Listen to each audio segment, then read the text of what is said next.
سلامونه جوړ په خیر هله د سخوي په خیر وي زه عبدالرقیب سائل یم او تاسو ټول ته په نوې ویډیو کې خراغلاست او هرکلی وایم. مخکې له دې چې په نننۍ ویډیو یا په نننۍ موضوع باندې خبره وکړم، لومړی له تاسو ټولو څخه په ډیر درنښت هیله کوم چې زموږ چینل سبسکرایب کړئ او هغه د زنګ بټن هم در سره کلیک کړئ ترڅو په راتلونکي کې زموږ ویډیوګانې هم ژر اسانه په لاس درشي. نن په دې خبره کوو چې څنګه موږ له نورو سره له مقایسې څخه لاس په سر کېدلی شو. موږ او تاسې کله کله له نورو سره خپل ځان مقایسه کوو، له نورو سره خپل ځان پرتله کوو. کله چې د هغوی پرمختګ او مخته وګورو، موږ په حسرت غواړو چې له هغوی سره ځان پرتله کړو. کومې وړتیاوې چې په هغو کې دي موږ یې په ځان کې ګورو چې موږ نسو کولی هغو وړتیاو ته ورسیږو.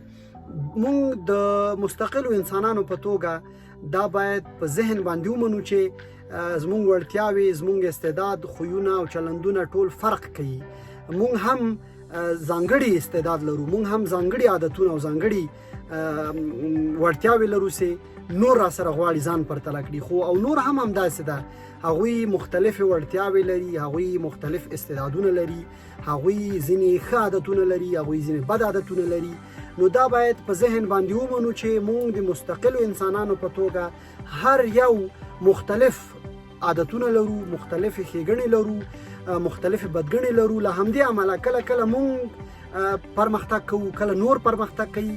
خو یو شمېر ځوانان یا یو شمېر ملګري هڅه کوي چې د نورو ملګرو چې څوک پرمختګ کوي، څوک یو قدم مخکې اخلي، څوک بریالی کیږي، له هغه سره ځان غواړي مقایسه کړي.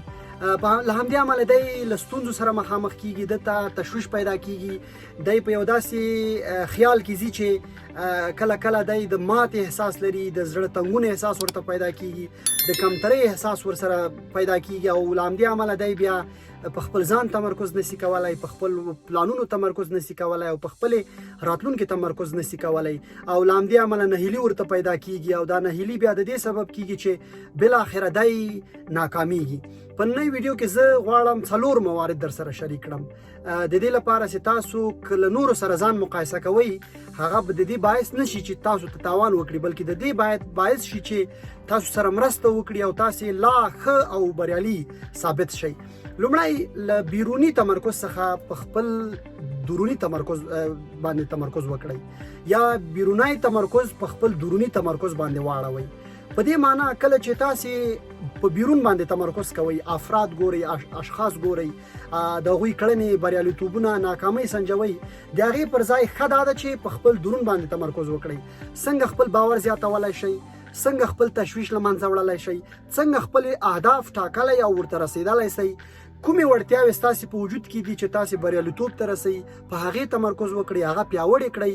کومې نیمګړتیاوې ستاسې په وجود کې دي، ستاسې په فکر کې دي چې تاسې له ناکامۍ سره مخ کړي یاست، تاسې له نهیلۍ سره مخ کړي یاست، تاسې له مخته تګ او له بریالیتوب څخه ژغورلي یاست. د همدغو لاملونو په لټه کې اوسئ، هغه پیدا کړئ او د حل و فصل په اړه یې ژر او بیړني اقدامات وکړئ څو زر خوښ شئ او پرمختګ وکړئ او نهیلي به مو هم په دې سره له منځه ویسي. نو خلاصه دا چې له بیروني تمرکز څخه په خپل درون باندې همیش تمرکز کوئ. که یوه شیبه هم تنها کیږئ، که هره شیبه مصروف کیږئ، ټول په خپل ځان باندې تمرکز وکړئ، د خپلو اهدافو په فالو اپ باندې کار وکړئ.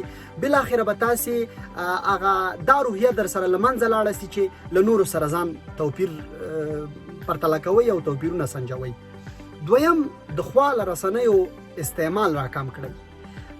تاسې په خواله رسنیو باندې مختلف افکار او خلک ګورئ، هغوی مختلف فکرونه در سره ملګري شوي په فیسبوک کې، په ټویټر کې. هغوی د خپلو وړتیاو، د خپلو لاسته راوړنو په اړه پوسټونه کوي، خپل افکار نشروي.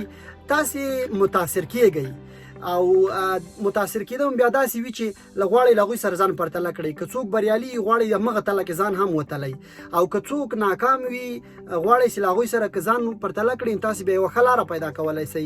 غواړئ چې هغه ناکامه کسان چې په فیسبوک کې تاسو سره دي یا په خواله رسنیو کې تاسو سره دي، که لږ متوجه اوسئ، هغه کړنې چې هغوی ترسره کوي تاسو یې نه کوئ او په همدې له امله به تاسو سره دغه توپیرونه به مو د هغوی په مقابل کې لوړ سي.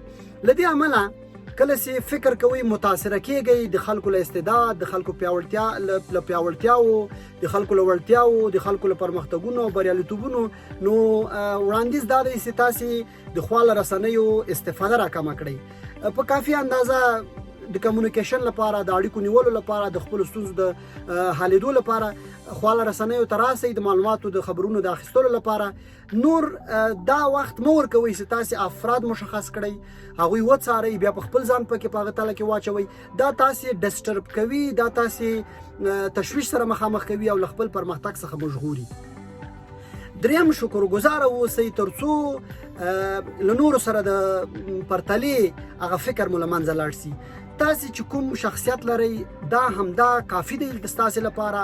ستاسې وړتیاوې ډېرې مهمې دي، ستاسې مطالعه ډېره مهمه ده، ستاسې خبرې، ستاسې څیره، ستاسې ذکاوت تر بل هر چا مهم دی. په همدې قانع اوسئ، شکر وباسئ چې تاسې یو مهم څوک یاست، شکر وباسئ چې تاسې یو مهم پرستیج والا، مهم شخصیت والا، کارازماتیک شخصیت والا یاست او هیڅ ستونزه په ژوند کې نه لرئ. ورځ تر بلې له بریاو سره مخامخ کیږئ.